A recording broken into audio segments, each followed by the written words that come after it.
Episode की शुरुआत में हम देखते हैं मुगुमी और साथ में ही यूजी को, जो कि अपने एक दोस्त के साथ चले जाते हैं उस जो सर्कल होता है उसको तोड़ने के लिए। और जब जो यूजी होता है, जब वो उस सर्कल के ऊपर जब अपना एक ज़ोरों से पंच मारता है तो उस सर्कल को कुछ भी नहीं होता, बल्कि वो सारा कुछ हिल जाता है। और ये देख करके नानामी का जो स्टूडेंट होता है बहुत ज़्यादा हैरान होता है कि यूजी के अंदर इतनी ज़्यादा पावर है तो ये नानामी को भी हरा सकता है। लेकिन उन्हें ये इस बारे में पता नहीं था कि वो कहाँ पे है। तभी उनका ध्यान उस बिल्डिंग की तरफ जाता है और उन्हें पता लगता है कि वो जो बंदे हैं जो इस सर्कल को बनाने वाले हैं वो आसपास में ही होंगे। और तभी अचानक से हम देखते हैं वो समझ जाते हैं कि इस बैरियर को अगर उन्होंने तोड़ना है तो सबसे पहले इस जाल बिछाने वाले को उनको पकड़ना पड़ेगा, क्योंकि जो जाल बिछाने वाला बंदा है वो अंदर ही है ना कि बाहर है। तो हमें जल्दी से उसे पकड़ना होगा। तभी उनका ध्यान उस बड़ी सी बिल्डिंग की तरफ जाता है जो कि बहुत ज़्यादा ऊंची थी। और इतना कहने के बाद वो कहते हैं कि हमें जल्दी से ऊपर जाना होगा और पता लगाना होगा कि वो चीज़ असल में क्या है और हमें इस बैरियर को बंद करना होगा। और इतना कह कर ये सारी इस बात पे राज़ी हो जाते हैं। लेकिन तभी हम जीरो को देखते हैं जो कि उस बिल्डिंग पे खड़ा हुआ था और साथ में ही वो उनके ऊपर निगाह रखे हुआ था और वो सोच रहा होता है कि इन्हें ऊपर आने में बहुत ज़्यादा टाइम लग जाएगा। और वो साथ में ही अपने कुछ दोस्तों के साथ होता है। लेकिन तभी अचानक से जब वो उस जगह पे होते हैं तो यूजी हैंड और साथ में जो उसके फ्रेंड्स होते हैं वो ऊपर आके अटैक कर देते हैं, क्योंकि वो ऊपर आने के लिए न्यूई का सहारा लेते हैं। क्योंकि उन्हें पता चलता है कि जो कि माँ की होती है वो उन्हें बताती है कि एक बेल होती है जिन्हें कि तुम अपनी पावर से निकाल सकते हो, जो कि बहुत ज़्यादा ताकतवर भी होती है। और बाद में वो जीरो को पकड़ करके अपने साथ ले जाते हैं। लेकिन तभी उन्हें पता चलता है कि ये वो चीज़ है जो कि इस बेल को बना के रखती है, मतलब इस बैरियर को बना के रखती है और वो इसे नष्ट कर देंगे। लेकिन जब वो उसे नष्ट करता है तो उसे ऐसा कुछ भी नहीं होता है कि वो बैरियर टूट जाए। लेकिन तभी उन्हें पता चलता है कि जो दो बैरियर है वो किसी और के पास नहीं, बल्कि जो इस कर्स एनर्जी को यूज़ करने के लिए है वो उसी के पास है, जीरो के पास। जिसको कि जो यूजी होता है वो उसे मार पीट करके नीचे फेंक देता है और वो कम से कम 41वीं मंजिल से नीचे जाके गिरता है। लेकिन जब वो उसके नीचे जाके गिरता है तो उसके ऊपर कुछ चीज़ का भी असर नहीं होता है। लेकिन तभी हम एक नानी हर एक उसके पोते को देखते हैं जो कि अपनी पावर्स को यूज़ करने लग जाते हैं। लेकिन तभी और अब वो भी अपनी पावर्स को यूज़ करना स्टार्ट कर देता है ताकि वो उन दोनों को मार करके जल्दी से मगुमी और साथ में यूजी के पास चला जा सके ताकि वो उनकी हेल्प कर सके। लेकिन तभी हम देखते हैं मुगुमी और यूजी को, जब वो उस जीरो को देखने के लिए आते हैं तो वो समझ जाते हैं कि इसके सिर पे तो एक भी चोट का घाव नहीं है, जबकि ये 41वें माले से नीचे गिरा है। क्योंकि इतने माले से अगर भी कोई नीचे गिर जाए तो वो सीधा जान से नहीं गांड से भी हाथ धो बैठता है। तो इतने में हम देखते हैं जीरो दोबारा से खड़ा हो जाता है और वह कहता है कि तुम मुझे हरा नहीं सकते। लेकिन तभी हम देखते हैं जो नानामी का स्टूडेंट होता है वो अपने टीचर के पास, मतलब वो पुरानी यादों को ताज़ा करा होता है नानामी के साथ, और वो उसे कह रहा होता है कि उसे फर्स्ट ग्रेड का सोर्सर बनना है। मतलब वो उसे समझा रहा होता है कि तुम्हारे पास टेक्निक इतनी है कि तुम्हें मेरे अप्रूवल की ज़रूरत भी नहीं है, तो तुम आसानी से बन सकते हो, लेकिन तुम्हें उसके लिए अपने आप को साबित करना होगा। और फिर वो अपनी पावर्स को यूज़ करने लग जाता है और उसके पास एक पावर नहीं होती बल्कि उसके पास 4 पावर्स होती है जो कि वो अपने आप यूज़ कर सकता था। मतलब वो सबसे पहले अपनी एक पावर को यूज़ करना स्टार्ट कर देता है। लेकिन जो दोनों होते हैं उसकी दादी और उसका पोता वो बहुत ही ज़्यादा ताकतवर थे और वो उससे ऐसे ही हारने वाले नहीं थे। लेकिन तभी वो बाद में अपनी दूसरी पावर्स को यूज़ करता है जो कि उसकी सबसे बेस्ट पावर थी। और वो जब उनके ऊपर हमला कर रहा होता है तो उसके ऊपर इस चीज़ का कोई भी असर नहीं होता है, बल्कि उसकी जो दादी होती है वो बहुत ज़्यादा खतरनाक थी, क्योंकि वो किसी प्रकार के मंत्र पढ़ रही होती है। लेकिन फिर भी जो नानामी का स्टूडेंट होता है वो अपनी फुल पावर्स को यूज़ करता है और उनकी धुलाई करने लग जाता है। लेकिन अभी तक उनके ऊपर किसी चीज़ का असर नहीं हुआ था और ये समझ जाता है कि उन्हें ऐसे ऐसे नहीं मार सकते, क्योंकि उन्हें उसके ऊपर थोड़ा तगड़ा हमला करना होगा। और वहीं दूसरी तरफ हम देखते हैं जो मगुमी होते हैं और साथ में ही यूजी उसके ऊपर अटैक कर रहे होते हैं। लेकिन जीरो के ऊपर अभी तक एक भी खरोच का निशान नहीं था और वो उसके ऊपर अपनी पूरी ताकत से हमला करते हैं। लेकिन अभी तक उसके शरीर पे कोई भी घाव नहीं था। और जब जीरो उनके ऊपर हमला करता है तो यूजी थोड़ा घायल हो जाता है और ये चीज़ देख करके यूजी समझ नहीं पाता कि इसके ऊपर हमने इतने ज़्यादा हमले करें और वो भी हमने हमारी पूरी ताकत लगा करके उसको मारा है और इसके शरीर के ऊपर एक भी खरोच क्यों नहीं है। लेकिन तभी वो कहता है कि हमें इस चीज़ का पता लगाना होगा।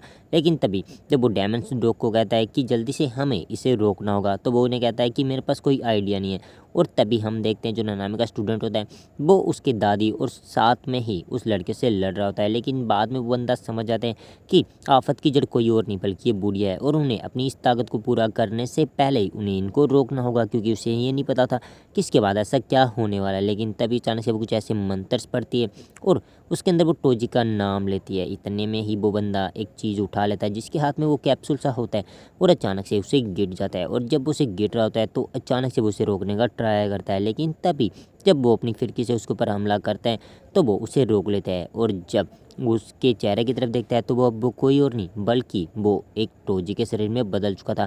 मतलब उसके शरीर के ऊपर अब टोजी का कब्जा था। मतलब वो पूरा का पूरा टोजी जैसा दिख रहा था जो कि फुजिगुरु का बाप हुआ करता था। लेकिन तभी हम आ जाते हैं 1989 के अंदर जहाँ पे कि गोजो का जन्म हुआ था। और उस समय जो ये आंटी होती है, मतलब जो ये बूढ़ी आंटी होती है और साथ में ही जीरो होता है, वो और कुछ नहीं बल्कि भी भले बुरे लोगों को मारा करते थे। लेकिन तभी अचानक से हम एक लड़की को देखते हैं जो कि अपने डैड से बात कर रही होती है। लेकिन वो पूछते हैं कि आपने मोम को क्यों छोड़ा, तो उसका डैड कहता है कि बेटा उसकी मोम उसे चीट करी थी। लेकिन तभी अचानक से हम देखते हैं जब वो उसे गले लगा रही होती है अपने डैड को, तो अचानक से वो पीछे से हमला करती है। और ये वो कोई और नहीं, ये बल्कि वही बूढ़ी औरत थी जो कि उसे ही मार देती है, क्योंकि इसने उसकी लड़की का शरीर ले लिया था। क्योंकि ये उन्हीं चीज़ों का शरीर ले सकती है जो कि पहले से मर चुके हैं।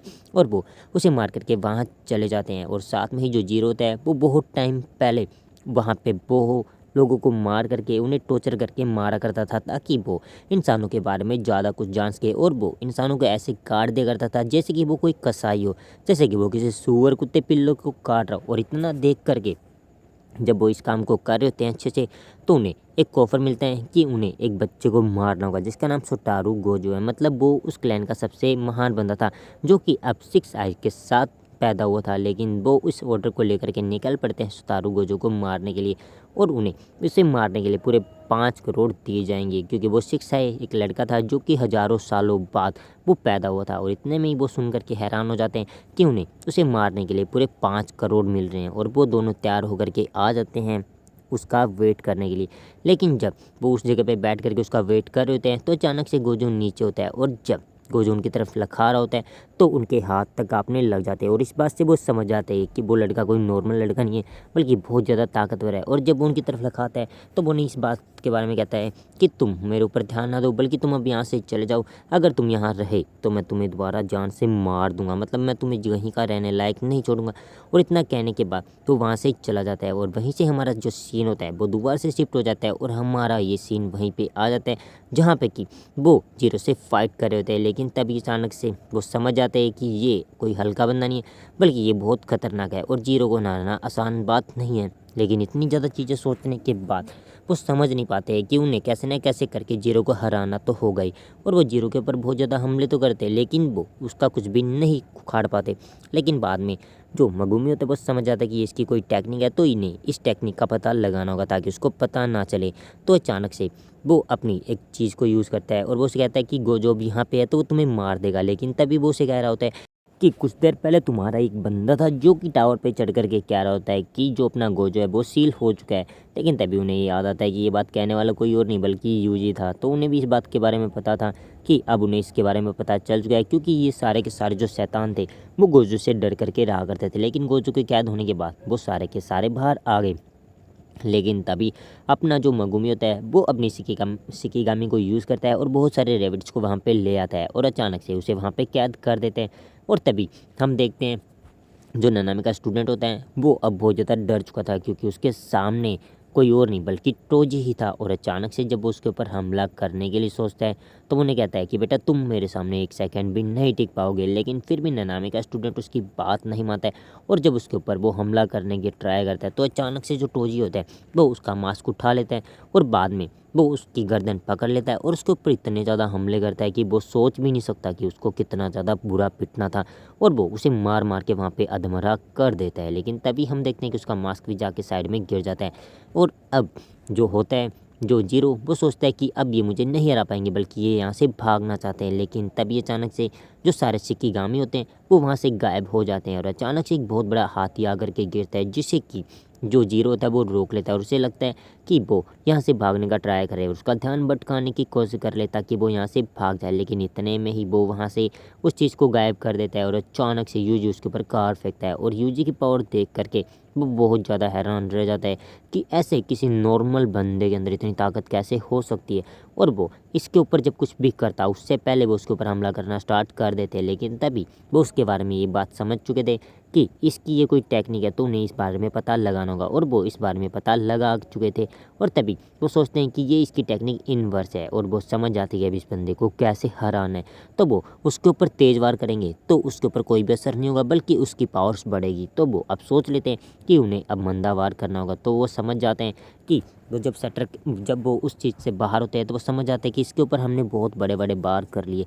और अब इन दोनों को उसके बारे में पता चल चुका था कि ये अपनी कोई टेक्निक यूज़ कर रहा है, तो हमें इसे नॉर्मली नहीं लेना होगा, बल्कि हमें इसे थोड़े धीरे से मारना होगा ताकि इसके ऊपर भारी असर हो। और फिर वो कहता है कि हमें हमारी पावर को कंट्रोल करके थोड़े ही हल्के हमले करने होंगे, क्योंकि ये भारी हमलों को झेल सकता है, ना कि हल्के हमलों को। और इतने में ही जो मगुमी होता है वो अपने सारे शिकिगामी को वहाँ से हटा देता है और अचानक से जो उसका फ्रॉग होता है जब उसके ऊपर हमला करता है थोड़ा सा, तो उसके मुंह से खून आने लग जाते हैं। और वो समझ जाते हैं कि इसकी कमज़ोरी यही है, मतलब इसके ऊपर छोटे छोटे हमले करने होंगे तब ये जा कर के मारेगा। तो नॉर्मल पंच मार मार के वो उसे इतना ज़्यादा घायल करते हैं और जीरो सोचने का भी टाइम नहीं मिलता है कि वो वहाँ से कैसे बचे। तो एक एक करके वो उसे थप्पड़ मुक्के लात मतलब सब कुछ मारने लग जाते हैं। और बाद में यूजी अपनी फुल पावर का पंच ले गया था, लेकिन वो उसके ऊपर फुल पावर को यूज़ नहीं ना करके बल्कि उसे एक छोटे से पंच से मार देता है। और यहाँ पे हमारा जो एपिसोड होता है वो ख़त्म हो जाता है और साथ में ही जीरो की यहाँ पे डेथ हो जाती है। तो अब मिलेंगे आप एपिसोड 12 के अंदर, तब तक के लिए जय हिंद जय भारत।